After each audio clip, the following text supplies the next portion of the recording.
Hay iras que uno no entiende, enojos, cólera que aparece de un momento a otro y uno no puede explicar. Hoy el texto bíblico nos va a hablar de un momento de ira del pueblo de Israel contra Jesús.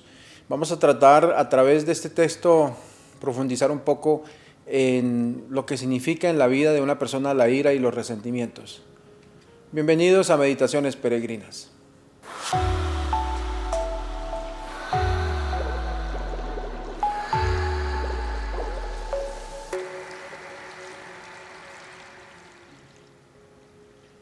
Tomamos el texto de Lucas 4, 24, 30.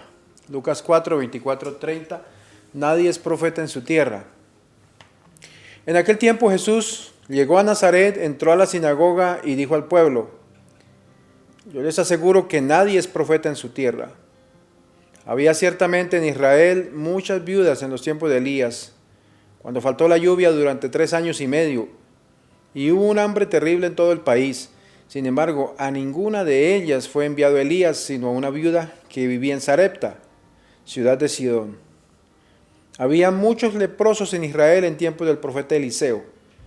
Sin embargo, ninguno de ellos fue curado, sino Naamán, que era de Siria. Al oír esto, todos los que estaban en la sinagoga se llenaron de ira, y levantándose lo sacaron de la ciudad y lo llevaron hasta una saliente del monte sobre la que estaba construida la ciudad para despeñarlo. Pero él, pasando por medio de ellos, se alejó de allí. Palabra del Señor. Gloria a ti, Señor Jesús.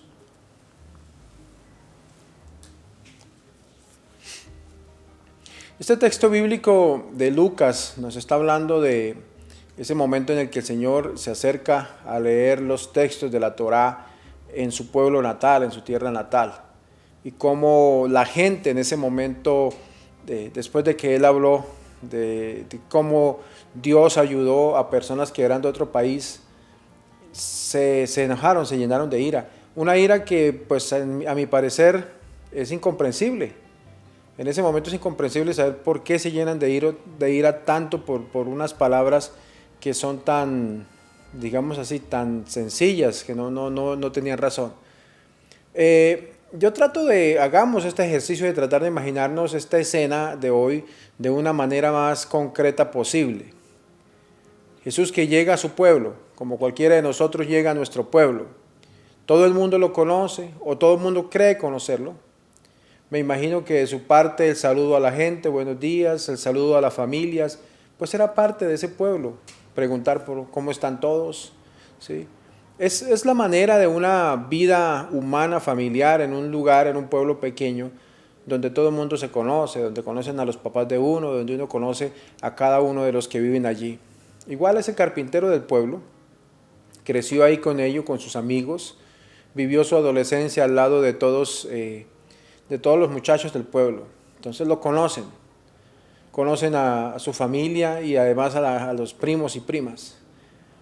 No sabemos si cuando Jesús entró en la sinagoga alguien eligió el texto para Jesús, el texto que iba a leer, o si él mismo lo eligió. No sabemos realmente qué pasó en ese momento, o si simplemente abrió un rollo al azar.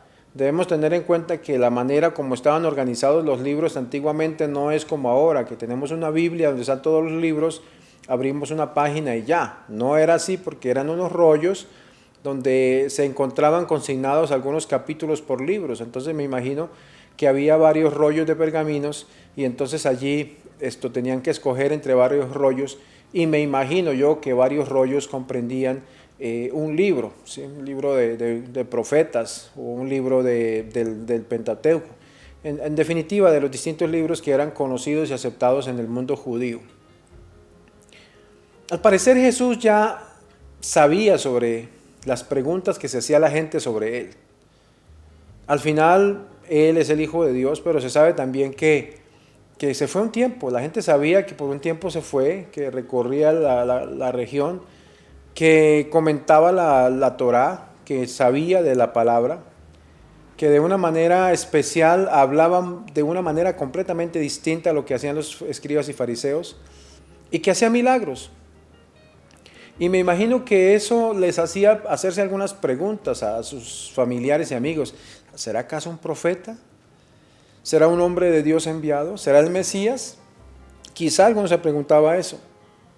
Sin embargo, se preguntarían, pero ¿cómo es posible que sea un profeta o un Mesías si es el hijo aquí de María, la de nuestro pueblo?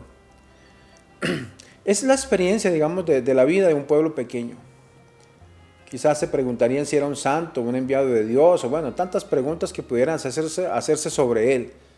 Humanamente es difícil, digamos, entender. Es difícil entender porque lo conocían en una faceta de su infancia y es ahora complicado entenderlo de una manera distinta. ¿Quién es ahora? ¿Qué hace aquí de nuevo? Esa manera de hablar, esa manera de predicar es algo distinto. Es algo que los pone a ellos en cierta manera en un punto de duda de que ese no fue el que conocieron, de que es alguien distinto. Y ahora además la manera como viene a hablar de su misión ya lo presenta como alguien que habla más en sentido universal. Ya no se presenta a él como soy su profeta, ni el Mesías, ni el de su familia. Yo vine pensando en otros. Ustedes no son los únicos para los que he venido como lo creían ellos, sino que he venido pensando en ser un profeta para todos, para el mundo en general. Esas cosas los llevan a cierto punto a darse cuenta que el Jesús que ellos veían hasta ahora no era el Jesús que habían conocido, que hay algo distinto en él y que eso los llenó de enojo.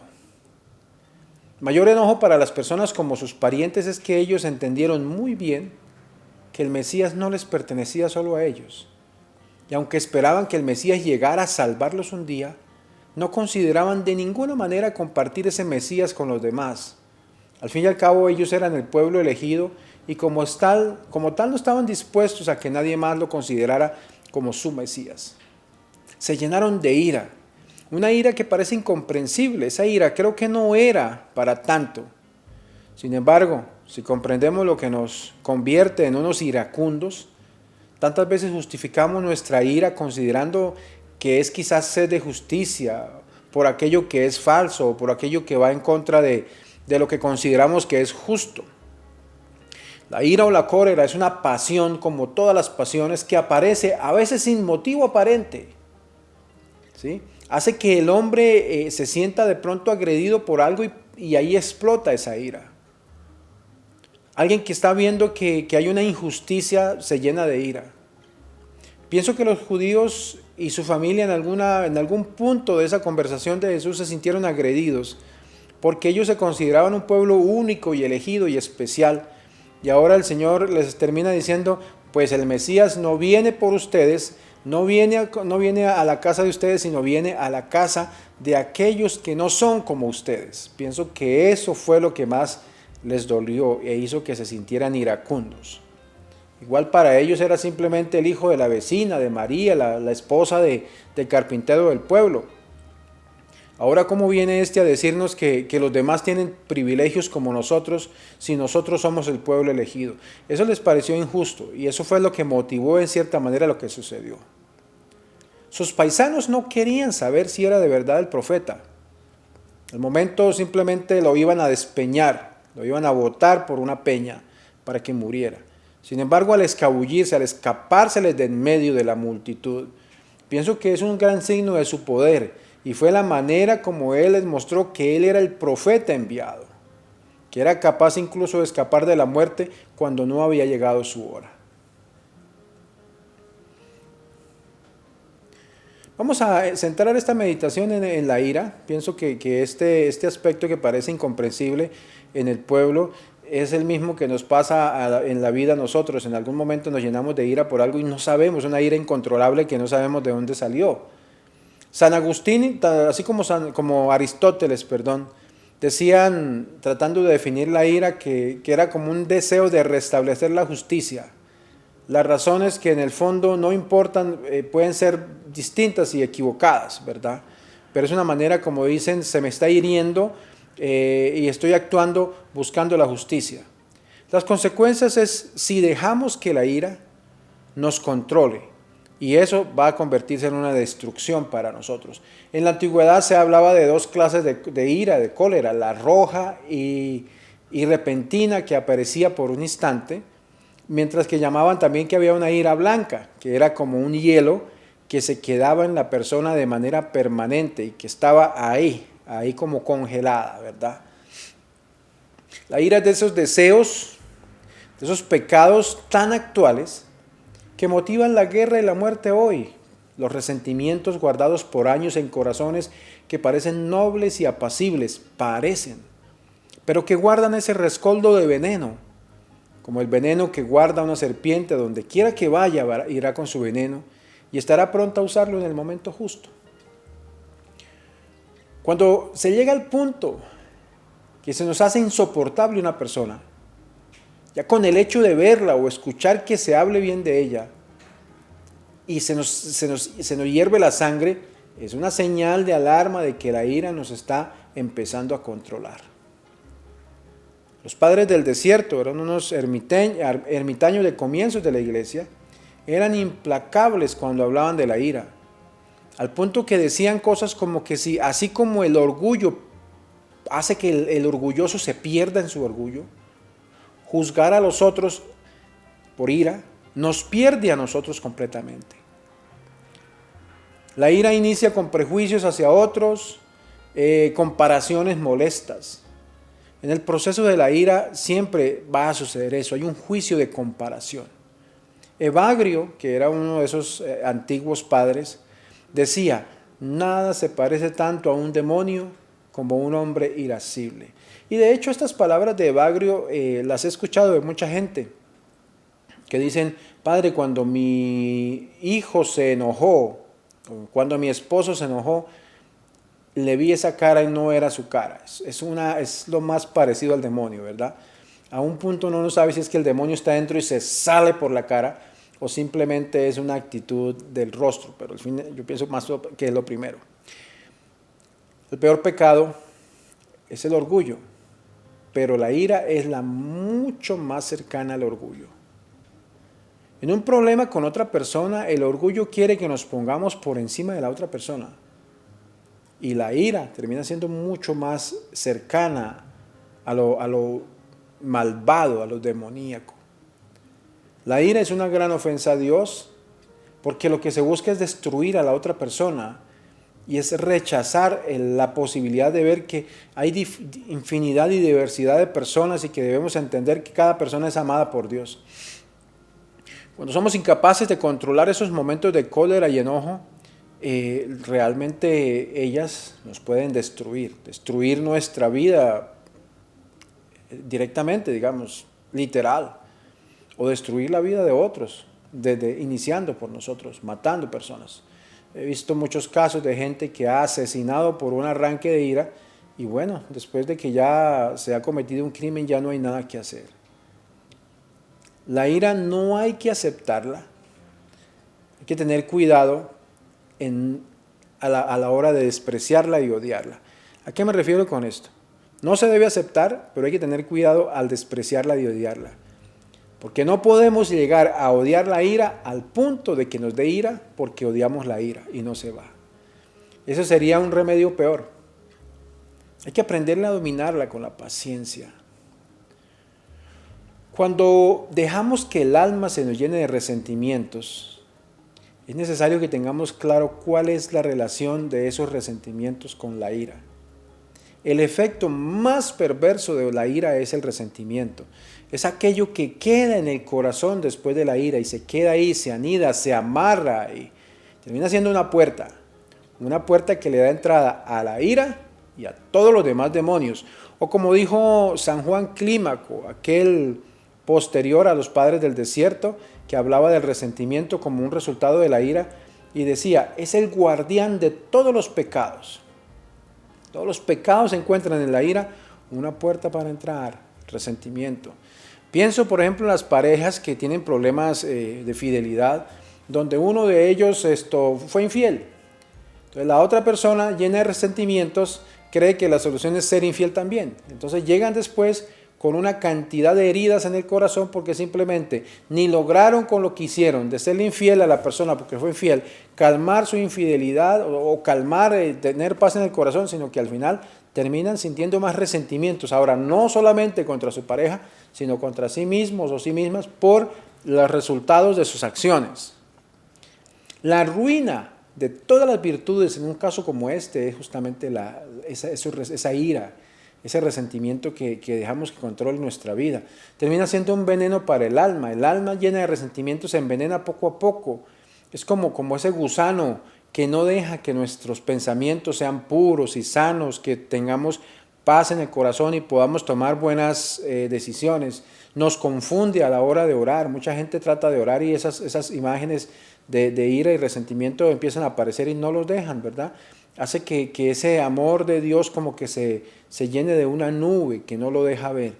Realmente algunos sacerdotes, algunos escritores han puesto en los resentimientos una de las puertas abiertas a la acción de los espíritus del mal en la vida de la persona, ¿verdad? Es importante que entendamos eso, es una manera como a través del resentimiento se queda ahí. Hablábamos de dos clases de ira, la ira como caliente o de fuego y la ira fría, que es como el hielo y que no se derrite del alma, está ahí, continúa, ¿sí? Es un pecado perpetuo, una falsa paz, una falsa mansedumbre de la gente que lo único que hace es cobijar esa amargura y esos resentimientos. Uno se da cuenta, gente apacible, y a veces a mí me pasa, que de un momento a otro explota. Hay algo que está ahí que tienes que sanar. Tienes que sanar un resentimiento por una ira que dejaste que se enclaustrara, se enquistara en tu vida. Los resentimientos son muy frecuentes en la gente espiritual. El demonio es totalmente espiritual, lo sabemos, apreciado pueblo de fe. Por eso, al ser un ser espiritual, el demonio, el hecho de que nosotros seamos espirituales no nos garantiza librarnos de los espíritus malvados, que no son santos. Debemos entender eso. La ausencia de ira se llama mansedumbre. Es un estado donde el alma está en la paz, donde la ira no va a encontrar cabida, no va a encontrar espacio, ¿verdad? No va a lograr incendiar ni agitar un corazón, donde realmente se puede controlar todo, digamos así, desde el pensamiento, y se puede evitar esa turbación del espíritu. No hay nada más hermoso que lograr una serenidad en el alma ante esa impureza que trae la vida. Lo otro que los padres de la iglesia nos enseñaban era, ok, está importante el corazón, pero el segundo aspecto es los labios cerrados. Es necesario que lleguemos a, si no hemos sido capaces de controlar los pensamientos de ira que vienen del corazón, por lo menos debemos hacer el esfuerzo de controlar nuestros labios para que esta ira no salga, digamos así, de nosotros. Hay que impedir, decían ellos, que la ira llegue al corazón, y también, si llega al corazón por alguna razón, impedir que ésta se manifieste en el rostro. A veces uno se da cuenta en la cara de una persona cuando está llena de enojo, ¿verdad? Pero si por alguna razón la ira llega a nuestro rostro, hay que evitar que llegue a nuestra lengua, decían ellos, que se manifieste con palabras, ¿sí? Porque va a llegar, si no la controla uno. Además, lo que dicen es impedir que si llegó a mis labios, si o no me contuve más bien, hay que tratar entonces de impedir que pase a los actos, ¿sí? Es decir, a las acciones de violencia hacia las personas. Mientras tanto, en el proceso hay que tratar de erradicarla completamente del corazón. Era una manera muy sabia, como aquellos padres del desierto nos hablaban del control sobre la ira y los resentimientos. Nadie puede creer que esa pasión es un vicio pequeño, simple. Muchas veces llega a alterar a los hombres más espirituales de todos. Hagamos una contemplación hoy sobre cuáles son las batallas que tengo contra mi ira y mis enojos. Sin duda que es una de las cosas de las que la gente más confiesa, de que se sienten enojados en su familia, con sus hijos, no se controlan, con su esposo, su pareja, con las personas en el trabajo, ¿verdad? ¿Cómo logro controlar y ganar esta batalla? Las injusticias que hay en el mundo son las que nos llenan de iras y resentimientos. Incluso hoy me he propuesto ver menos noticias, por ejemplo, para no llenarme de ira ante la muerte de inocentes que ve uno por las guerras. Es una manera como algo que debía ser misericordia y compasión por el sufrimiento ajeno. Se convierte en ira y odio contra el perpetrador. Al fin y al cabo, ese es un juego macabro del malvado, que termina siendo que aquello que nos mueve a la compasión y la justicia, como es el sufrimiento de los demás, se termine convirtiendo en algo a su favor, al dejar que en nuestro corazón se anide aquel odio, aquella ira y resentimiento que termina dejando una puerta abierta y termina debilitando ese escudo que nos protege ante la acción del maligno. Contemplemos nuestro presente y pasado, pongamos nuestras vidas delante del Señor para que Él sane las heridas del pecado, de ese pecado de la ira que se anida en los corazones y saque de ellos todo aquel resentimiento que nos hace daño. Vamos a hacer una oración, la encontré por ahí en internet, a veces busco cosas para completar la reflexión. Una oración para pedirle al Señor el control de la ira y resentimiento. Dios Padre, creador de todo lo que existe, amasa con tus benditas manos la tierra de mi corazón y extrae de ella todas las raíces que haya de rencor, que son producidas por las frustraciones que hay en mi vida y por mi lucha contra la violencia. Reemplaza esas raíces viejas de resentimiento por raíces nuevas de serenidad, confianza, fe, esperanza y caridad. Haz que tu espíritu reduzca las exigencias sobre los que me rodean. Haz que tenga más gratitud para decirle a aquellos que amo, familiares y amigos, justamente les pueda manifestar mi amor. Ayúdame a vencer el miedo, a asumir los compromisos nuevos de cada día. Espíritu de amor y de perdón, te ruego que pongas en la tierra de mi alma una bendición, de manera que mi vida sea como un gran árbol lleno de frutos que los da a su tiempo para alimentar a quienes se acercan a mí. Dame paz, Señor, enséñame a controlar mi ira y mis resentimientos. Bueno, precioso pueblo de fe, gracias. Vamos al momento de la acción. Pienso que esta es una de las palabras que había en la reflexión de hoy. Trabajemos un poco para descubrir a dónde llevan los resentimientos en nuestra vida. En lo que leíamos, en lo que reflexionábamos hoy, hablaba de un movimiento de la ira o del resentimiento a través de una persona, del corazón al rostro, del rostro a la lengua y de la lengua a los actos. Entonces hagamos un análisis de nuestra vida hoy. ¿Dónde se manifiesta más la ira? Empecemos a pedirle al Señor y renunciar a ese sentimiento, tratando de erradicarlo sobre todo del corazón, que es allí donde se anida toda esa ira, que se manifiesta en la cara, en la lengua y en nuestras acciones violentas. Señor nos bendiga, en el nombre del Padre, del Hijo y del Espíritu Santo. Amén.